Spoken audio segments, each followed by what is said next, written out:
দৃশ্যে আমার শেষ নিবেদন, যেটা হচ্ছে অনাত্ম লক্ষণ সূত্র। কোন সূত্র? অনাত্ম লক্ষণ সূত্র যখন উনি পাঠ করলেন, ভ্রান্তিদের মধ্যে এসে কুতুবি উৎপন্ন হলো, আমরা কোথায় আটকে আছি? আমি আমার এই সূত্রটাকে বিসর্জন দিতে হবে। যখন তারা দিতে পারে, ওর পূর্ববর্তী যে বান্দাটা ছিল কোনটাই, ওনার সাথে সাথে বাকি চারজন ধর্মচক্র লাভ করতে সমর্থ হয়েছিল। সাধু সাধু। উপাসক উপাসিকা বৃন্দ, আপনারা একটা কথা সকলে জানেন যে এটা হচ্ছে বুদ্ধের 80 মহাশ্রাবক ছিল, 80 জন মানতে মহাশ্রাবক ছিল এবং 2 জন অগ্রশ্রাবক, যারা সারিপুত্র এবং মুদ্গলায়ন। একজন বুদ্ধের ডান পাশে, আরেকজন বুদ্ধের বাম পাশে বসত, মনে রাখবেন। কিন্তু বুদ্ধ ওই অগ্রশ্রাবক থেকে শুরু করে কোনো বান্তের সাথে জীবন বিনিময় করে নাই, শুধু একজন মাত্র ভ্রান্তের সাথে ওনার জীবনটা বিনিময় করেছিল, যে ভ্রান্তের নাম ছিল মহাকাশ্যপ ভ্রান্তি, যিনি দুতান্ত শ্রেষ্ঠ ছিলেন। বুদ্ধ এবং স্বর্গীয় মহাকাশ্যপ ভ্রান্ত যখন পর্যটনে যাচ্ছিলেন, একটা জায়গায় গিয়ে নালন্দা এবং রাজগৃহের মধ্যবর্তী স্থানে দাঁড়িয়ে, পাথরের উপর দাঁড়িয়ে আমাদের বুদ্ধ মহাকাশ্যপ ভ্রান্তকে বললেন, এখানে একটু বিশ্রাম নিতে ভালো হয়। তখন মহাকাশ্যপ ভ্রান্ত বলল, ঠিক আছে মহাকার্মিক তথাগত বুদ্ধ, আপনি যেটা চাচ্ছেন সেটাই হবে। এখন বিশ্রাম নিতে যাওয়ার আগে, একটু বসার আগে বলল, মহাকাশ্যপের জীবনটা অত্যন্ত সুন্দর। কি বলছে? মহাকাশ্যপের কাছে যে জীবনটা আছে সেটা খুব সুন্দর। এটা কিন্তু মহাকাশ্যপ ভ্রান্ত বুঝতে পারলেন এই জীবনখানা বুদ্ধকে দিলে ভালো হয়। তো 4-5 করে এটা বিছিয়ে দিলেন। বুদ্ধ বসার পর বলল, মহাকাশ্যপের তো একটা জীবনের দরকার, এখন মহাকাশ্যপকে আমার জীবনটা নিবে।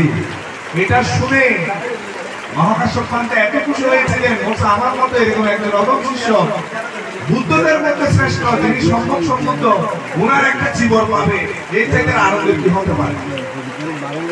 যখন জীবনখানে নিলেন, নেওয়ার পর গায়ে দেয় না, গিয়েছিল কাঁধে। কোথায় গেছে? কাঁধে। আপনার কোনো খেয়াল করবেন আপনারা, কাঁধে নেওয়ার সঙ্গে সঙ্গে সেখানে ভূমিকম্প হয়েছিল। কি হয়েছে? ভূমিকম্পিত হলো, দেবরাজের আসন কম্পিত হলো। বলছে, হ্যাঁ মধ্য লোকে হচ্ছে কি হতে চলেছে, আমার আসন কম্পিত হচ্ছে কেন? কারণটা কি? কারণ নির্ণয় করতে গিয়ে দেখলো কি, বুদ্ধ তার একজন শিষ্যের সাথে জীবন বিনিময় করছে। এখন এখান থেকে আপনারা কি বুঝছেন? জীবন বিনিময় মিন্স একজনের জীবন একজন নিল, আরেকজনের জীবন আরেকজন নিল। শ্রাবণ পূর্ণিমার 3 দিন পর আমি অসুস্থ ছিলাম। আমার একজন শিক্ষক, যিনি পৃথিবীর 1 নম্বর বিশ্ববিদ্যালয়, কি বললাম? আমার একজন শিক্ষক, যিনি পৃথিবীর 1 নম্বর বিশ্ববিদ্যালয়, মেনলি হার্ভার্ড ইউনিভার্সিটি, সেখান থেকে পিএইচডি করা একজন মানুষ, যার নাম ডক্টর জসিমউদ্দিন চৌধুরী, উনি আমাকে কল করে বললেন, বুদ্ধ কার সাথে জীবন বিনিময় করেছিলেন? আমি বললাম মহাকাশ্যপ ভ্রান্তের সাথে। তো কি বুঝলে? আমি বললাম একজন জীবন একজন নিল। বলছে, তুমি এটাই বুঝেছো? আমি বললাম, তাহলে এখানে আবার কি আছে, জানার কি আছে? একজনের জীবন একজন নিয়ে নিয়েছে, কাজ শেষ। বলছে, কাজ শেষ না, তোমাকে 2 দিন সময় দিলাম, এটার উত্তর বের করো। এই দিক বিদিক করতে শেষান্তে আমি বুঝতে পারলাম জীবন বিনিময় হয়েছে, মিন্স একজনের জীবন একজনে নিয়েছে না। বুদ্ধ বলল, আমি যে জগতে ধর্মে চক্র প্রবর্তন করেছি, আমার পরবর্তীতে শাসনের বার আমি তোমার কাঁধে দিলাম।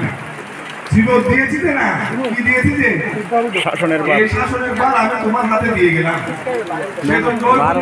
হয়েছিল, চিন্তা করলো কি, আমার আসল কেন কম্পিত হচ্ছে, কারণটা কি একটু দেখতে হবে।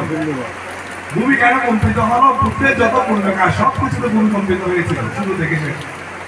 কারণ জগতে আমি আপনি যতই ভালো বা খারাপ কাজ করি না কেন, কেউ সাক্ষী থাকুক বা না থাকুক, এই ভূমি বা পৃথিবী সাক্ষী থাকে, মনে থাকবে।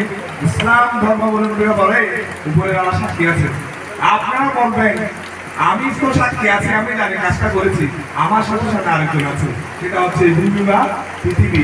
পুণ্যদান যখন করেন, বসুমতী সাক্ষী হতো, বসুন্ধরা সাক্ষী হতো, কেন বলেন? ক্লাসে যে পয়েন্ট আছে তাড়াতাড়ি শেষ করার জন্য, নাকি যে কাজটা করলাম ভূমিতে সাক্ষী আছে সেটা বোঝানোর জন্য, বোঝার জন্য? এই বিষয়গুলো আমাদের একটু খেয়াল করা দরকার, বুঝেন নাই? এরপর যেটা বলছিলাম, এই যে শাসনের বা কাজে দিল মহাকাশ্যপ ভ্রান্ত। এবং বুদ্ধ যখন 80 বছর 80 বছর বয়সে পরিনির্বাচিত হলো, কোথায়? কুশীনগরে যমক শালবৃক্ষের নিচে, যমক মানে জোড়া, সেই শালবৃক্ষের নিচে পরিকল্পিত হবে ওনার অন্তঃস্থিতি সেখানে হয়নি, হয়েছিল মল্লদের অভিষেক মণ্ডপে। অভিষেক মণ্ডপে নিয়ে যাওয়ার পর 1 সপ্তাহ যখন গত হলো, মল্লগণ বলতেছে 1 সপ্তাহ হয়ে গিয়েছে, বুদ্ধের জন্য চিতা সজ্জিত করে ফেলেছি, পূর্ব পশ্চিম 120 হাত, উত্তর দক্ষিণ 120 হাত, আর বুদ্ধকে 500 জোড়া বস্ত্র, দ্যাট মিনস 1000টা কাপড় পেঁচিয়ে দেওয়া হয়েছে। 2টা বাক্স তৈরি করা হলো স্বর্ণের, একটাতে তৈলপূর্ণ করা হয়েছে। এখন বুদ্ধের দেহকে রাখলাম, আগুন দিলে পরিচয় হয়ে যাবে, আর টেনশন নেই। কিন্তু তারা এত চেষ্টা করার পরেও কেউ পারে নাই। কেন পারে নাই? অনুরুদ্ধকে যখন জিজ্ঞেস করা হলো সমস্যা কি, এত চেষ্টা করার পরেও কেন চিতায় অগ্রসর করতে পারছি না, বলছে আপনার জন্য না, 8000 চেষ্টা করলেও পারবেন না, বলছে প্রবলেম, সমস্যা কই? বুদ্ধের একজন শিষ্য আসছেন 500 জন বান্ধব নিয়ে, সেই বান্ধবের নাম মহাকাশ্যপ বান্ধব। উনি আসলে দাহকার্য শুরু করতে হবে। কেন কেন প্রশংসিত হয় নাই? শাসনের বা কাকে নিয়েছে? মহাকাশ্যপ বান্ধব থেকে। আমাদের মধ্যে কি এরকম কেউ আছে? আমরা না আসা পর্যন্ত প্রশংসিত হবে না, চিন্তা করবেন। ওই সেখানেই সেই সিগন্যাল উনি পেয়েছিল, বিদ্য প্রবচিত সুভদ্র, সেই বান্ধবটাই মূলত বলেছিল বুদ্ধ এখন গত, বুদ্ধ পরিণমিত, গো অ্যাজ ইউ লাইক। এটা শুনে মহাকাশ্যপ বান্ধব বুঝতে পারলেন বুদ্ধ পরিণমিত হলে 1 সপ্তাহ হয়নি, এখনই এবার এটা বললো। দেশের জন্য, শাসন রক্ষার জন্য, 5000 বছর স্থির করার জন্য উনি মূলত বুদ্ধের পরিবারের 3 মাস পর রাজগৃহের সপ্তবর্ণী গুহায় প্রথম সংজ্ঞায়নের ব্যবস্থা করেছিলেন। সেখানে সভাপতির আসন অলঙ্কৃত করেছিল মহাকাশ্যপ বান্ধব, ধর্ম আর বিনয়। ধর্ম আপডেটের জন্য ধর্ম ভান্ডারে যে বান্ধবের নাম পূজনীয় আনন্দ ভান্তে, তাকে নির্দেশনা দেওয়া হয়েছিল। এবং একজন নাপিত পুত্র, না যাচ্ছা বসত হতি, না যাচ্ছা হতি ব্রাহ্মণ, কাম্মানো বসল হতি, কাম্মানো হতি ব্রাহ্মণ।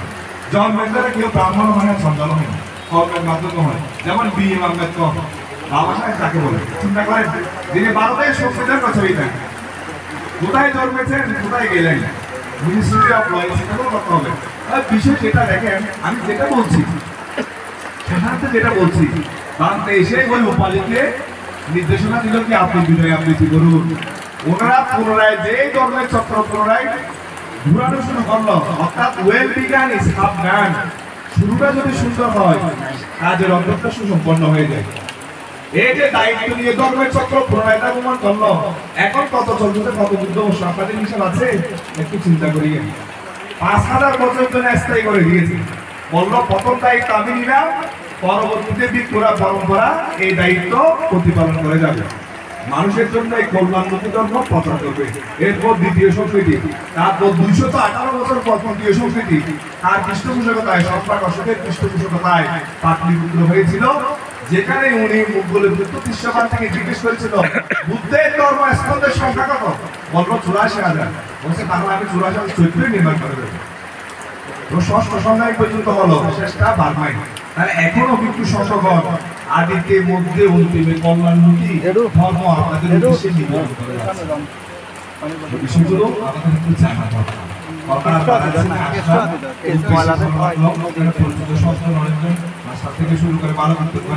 অনেকদিন পর দেখলাম।